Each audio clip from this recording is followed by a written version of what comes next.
vais vous raconter l'histoire du plus grand canular que la Terre ait jamais porté. Le récit du hold-up le plus abominable de tous les temps. Ça se passe en 2020, c'est la catastrophe. Les gens sont terrorisés, ils se sont mis en tête qu'on allait tous crever, comme si c'était la dernière nouvelle. Affligeant.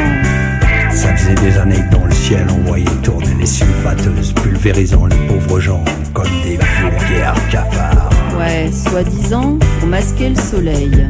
Et aussi tous ces gosses qui avaient rien demandé, qu'on bourrait d'aluminium, mercure, timérosal et autres saloperies nommables pour engraisser ces épouvantables escrocs sans âme du CAC 40. N'aie pas peur, c'est juste une petite piqûre. Puis c'était le temps des masques et du confinement. Le confinement, ma louloute et moi on connaît, on y a passé un bout de temps. C'est clair.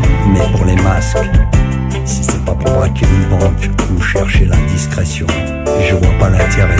C'est l'enfer. On n'a même plus le droit de respirer. Tout ça pour un virus, une petite bestiole minuscule et sans importance. Un ennemi invisible, prêt à vous découper en morceaux si vous obéissez pas à ces imbéciles. Ça m'a foutu en rogne de voir cette bande de cinglés génocidaires. Y a même pas de mots pour les décrire. Ah si, moi j'en ai. Crevure, raclure, ordure, pourriture. Ça va, ça va. Et comme on n'aime pas beaucoup la justice, pardon, je voulais dire l'injustice, on a décidé de donner un petit coup de main. Voyez ça comme une forme de rédemption. Trop mignon. Le premier qu'on a dégommé, tu te souviens mon cœur? Je peux pas l'oublier. Un sinistre crétin qui monopolisait les ondes avec ses mensonges permanents. Il courait comme une girouette à Saint-Germain-des-Prés pour échapper à son destin.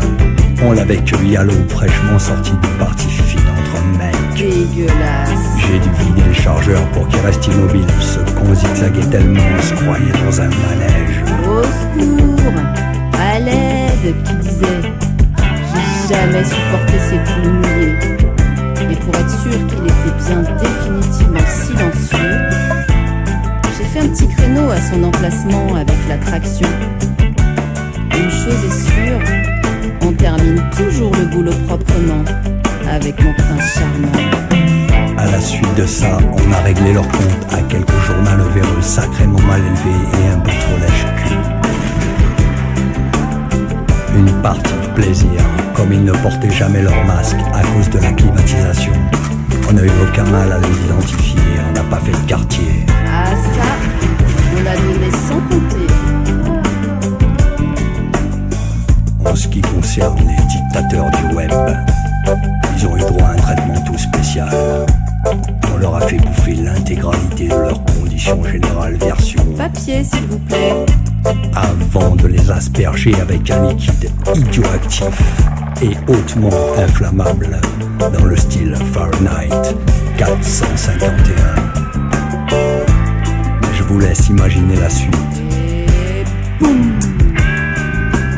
Je dois admettre qu'on s'est fait aider de manière substantielle par une mystérieuse organisation galactique bienfaisante qui œuvrait depuis fort longtemps avec les plus hautes instances de la planète. Ce qui m'a donné l'occasion de préparer une happy end pour ma poupée jolie. Je suis toute retournée. On a bénéficié d'une protection sans précédent. Les phases de hareng ont couvert nos opérations de purification en admettant le travail d'utilité publique qu'on avait décidé d'entreprendre pour sauver l'espèce humaine. Enfin un peu de reconnaissance. Et après concertation avec les autorités compétentes afin d'éviter les ennuis, on a décidé de déménager pour quelque temps. On a pris large dans un vaisseau spatial grand luxe, style Cadillac, avec des champagnes à volonté et tout nécessaire pour les dames. Finalement, ces figures de cauchemar ont tout ce que ces minables n'auront jamais.